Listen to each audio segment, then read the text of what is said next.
मराठा समाजाला आरक्षण मिळण्याच्या मागणीसाठी मुंबईमध्ये 29 तारखेला आंदोलन करण्यात येणार आहे। ही आरपारची अटीतटीची आणि अंतिम लढाई असणार आहे।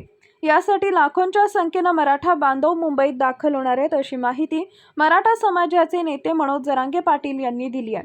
तसेच माझ्या शेवटच्या श्वासापर्यंत मराठा आरक्षणासाठी लढणार आहे, असंही मराठा समाजाचे नेते मनोज जरांगे पाटील यांनी सांगितलं। मिराजमध्ये मनोज जरांगे पाटील हे प्रसारमाध्यमांशी बोलत होते। सरकारला 58 लाख नोंदी मिळाल्या आहेत आणि याच आधारावर मराठा आणि कुणबी एकच आहेत हे स्पष्ट झालंय।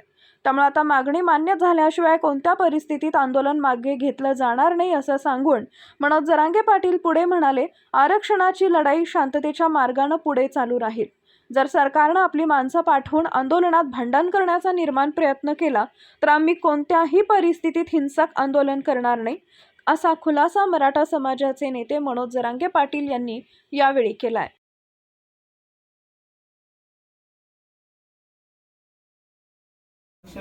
सर्टिफिकेट द्यावं यासाठी हा 29 तारखेला मोर्चा आहे। जर असं होणारच नाही, जर तरला कधी आम्ही पण बोललो असतो, आमचं काहीच नसतं। तर त्यांनी समिती गठीत केली, सरकार त्यांचं आहे, त्यांच्या समितीने 58 लाख नोंदी सापडलेल्या आणि कायदा बनवायला, कायदा पारित करायला आधार लागत असतो, त्याशिवाय कायदा पारित होत नाही। ही संविधानाचा आणि कायद्याचा दोन्हीचा पण रूल आहे आणि त्या रूल आणि त्या निकषामध्ये आम्ही 100% आता बसतोय। मराठा आणि कुणबी एक आहे, याच्यासाठी 58 लाख नोंदीचा आधार आहे। तुम्ही कायदा पारित करता, जी आर काढला नाही तरचा तुमचा तर करू शकत नाही, ते कायदा मोडू शकत नाही।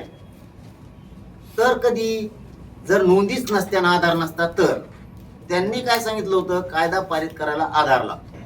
आता 58 लाख नोंदीचा आधार आहे, नाही म्हणू शकत नाहीत।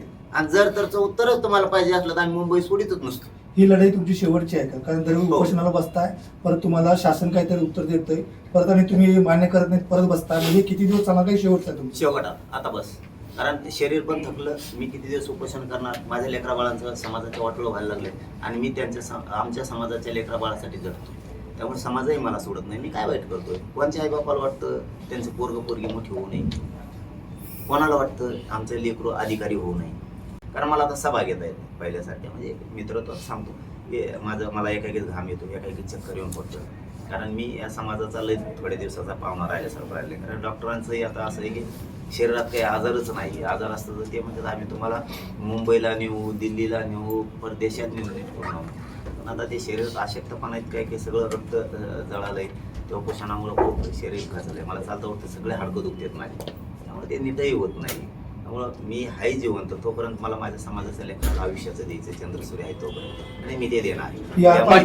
अंतिम लढाई ही अटीतटीची लढाई, ही रेकॉर्ड ब्रेक होणारी असली संख्या पुन्हा जगात कुणाला मोजता येणार नाही, इतके मराठी मुंबईत येणार आहेत आणि चारही बाजूला मराठी मुंबईत घुसणार आहेत। रस्ते सगळे बघून बी ठुले, काहीही करता येणार नाही कोणाला, सगळे शांततेत आम्ही मुंबईत जाणार आहेत आणि आम्ही एकदा ते सिद्ध केले।